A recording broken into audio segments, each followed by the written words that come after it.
Started our adventure here, a scenic rest area on the side of the highway. A dam at the northeast edge of Jessica Lake, known as Reed Falls, is where we put in for the start of our 2-day trip from Jessica Lake to Betula Lake. It was a beautiful May-long weekend with no wind and plenty of sunshine. Once in the water, it was a quick paddle to our first portage at Rainbow Falls. We admired the view for a second before setting out on what we thought was going to be the toughest part of the trip, crossing the wide open waters of White Lake. However, the canoe gods were definitely on our side as we enjoyed an easy, relaxing paddle on a near glass-like lake. This is where we met up with a squadron of pelicans who were out soaking up the mid-morning sunshine. We crossed the lake in great time with minimal effort, so we decided to test our luck by throwing a couple lines in to see if we could catch lunch. After only catching a couple jackfish in 20 minutes, we reeled in our lines and set out for our second portage of the day. We crossed the highway at Basket Falls, stopping for a quick lunch comprised of a couple Cliff Bars and a gulp of water. This is where we waved goodbye to civilization for the rest of the trip and said hello to the backcountry of the Whiteshell Provincial Park. The river became shallow and sandy, and we even had a deer cross right in front of us as we meandered through the winding river. And then we heard it.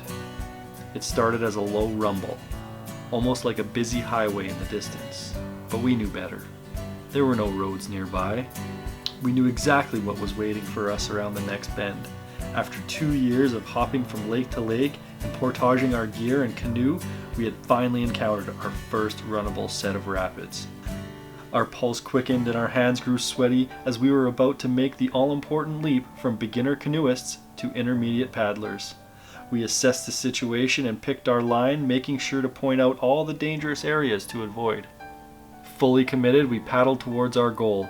White water crashed all around us as we kept making our way through it. At this point, Mother Nature decided to pull the e-brake on the canoe as we screeched to a halt between two rocks in about 6 inches of water. Jeff stepped out onto a precariously placed rock in the middle of the rapids to reassess and maneuver the canoe into deeper water. With an athletic hop into a moving canoe, we were back on course, and before we knew it, the rapids turned to a gentle current. We made it. Beginners no more. They weren't the toughest rapids. Some wouldn't even call them rapids at all, especially the map maker who neglected to put them on the map. But regardless, they were our first, and I'll remember them forever. A few more bends, and we were faced with a real set of rapids. Blooming with our newfound intermediate confidence, we parked the canoe at a safe distance and started working out a line to conquer this set of rapids. We walked up and down the side of that river, pointing out every rock and drop along the way. After much deliberation, we settled on lining the canoe instead. It was a huge shot to our egos, but we figured we'd like to keep our intermediate paddler badges for a while, and drowning the same day we got them would look bad on us. With a quickened current, it was a short kilometer paddle to Twin Falls, our last portage of the day. It was also in the general vicinity of where our campsite was supposed to be. With no clear signage, we decided to paddle around and see if we could find a suitable area to set up camp.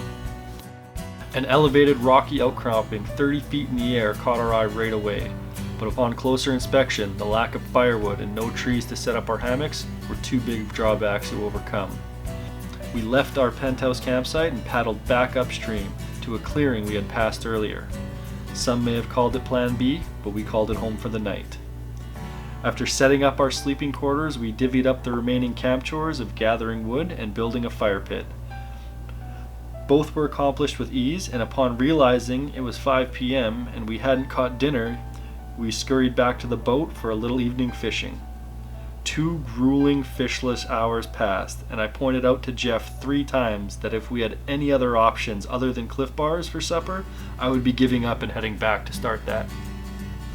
But the river wouldn't let us starve today. It was as if someone had rang a dinner bell for the fish, and within 10 minutes we had 3 smaller northern pike in the boat, and we were on our way back to camp. I stayed down by the river to clean the fish while Jeff went up and started a fire. With 20 minutes of sunlight left, our tummies were full, and the only thing left to do was relax by the fire and listen to the sounds the park had to offer. We headed to our respective hammocks and bundled up for the impending cold night. It dropped down to a windy -2 overnight, and as soon as the sun was up, we were too. After making a quick fire, we rustled up some oatmeal and coffee, then packed our belongings and headed off to Betula. We encountered some early rising bald eagles as we passed a few other campsites further up the river. We wondered if these sites would have been more scenic than ours, but we both agreed the soft rumbling of Twin Falls in the distance was nice to sleep to. As we entered Betula Lake, we were greeted by a couple of loons. It was about this time Jeff informed me he may have left the keys to his vehicle in my truck, which was parked 9 kilometers away. We were lucky enough to pull up to shore just as a group of fishermen were loading up their boat to head to Big Whiteshell Lake. They graciously accepted my plea for help and dropped me at my truck on their way. I thought about leaving Jeff there to think about what he did, but in the end, I drove back to give him my keys. I totally only went back because he had my canoe. We packed up and parted ways back home. It wasn't the longest trip, but it definitely wasn't boring.